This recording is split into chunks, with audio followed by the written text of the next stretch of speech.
Hey everybody, just wanted to do a quick update.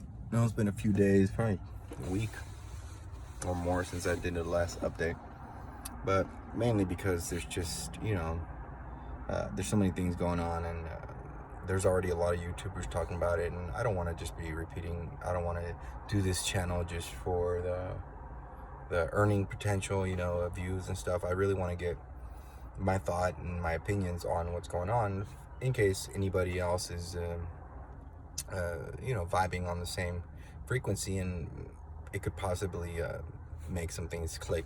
If you're really close to clicking things together, this video might help you, or others that I upload. That's mainly my goal.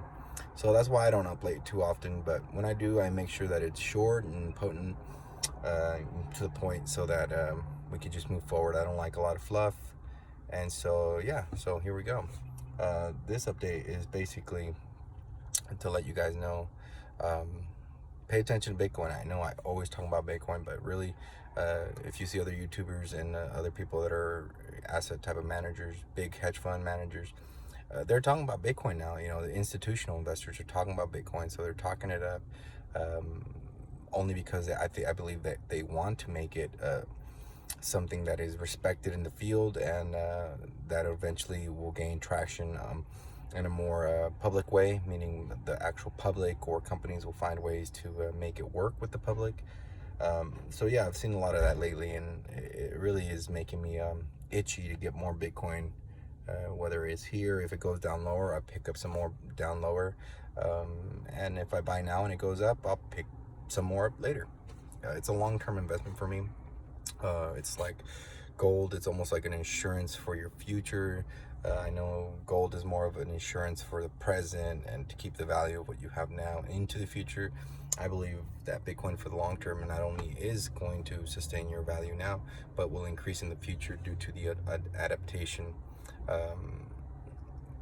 of the product, and it having to be valued at a higher price due to its use. And so if you have a large chunk of Bitcoin, Satoshis, you'll benefit from that. So yeah, I just want to remind you guys, if you don't have any, if you have picked up some, just continue to pick it up. I'm not a financial advisor, so I don't give any financial advice here. It's just my opinion, and if you can use it for your purposes, good for you. That's my goal here. But what I do is I put at least 10% of anything that I can invest into Bitcoin, and I just leave it. I look into it because I'm interested in how it's evolving, but I buy and I leave.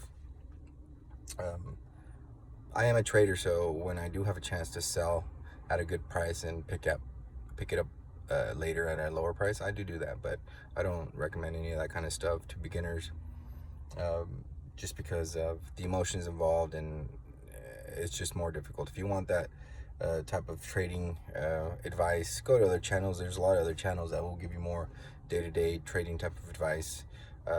Me, I'm more of a long-term investor when it comes to Bitcoin, but because I am a trader, I trade Forex pairs, I do tend to find the opportunity to sell and rebuy at a better price.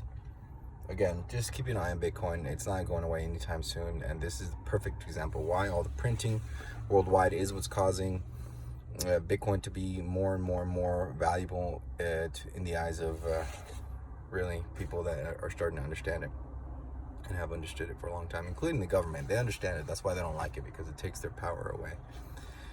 But I just want to leave this video short. Just a reminder.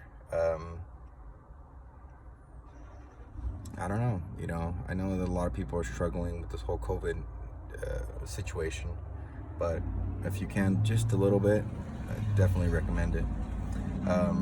For geopolitics and anything else like that, COVID is the geopolitics right now, and how we're decoupling from this global system, and there's going to be a lot of change, but due to the change involved and the cost of it, I see lots of countries moving into a more socialist period of time.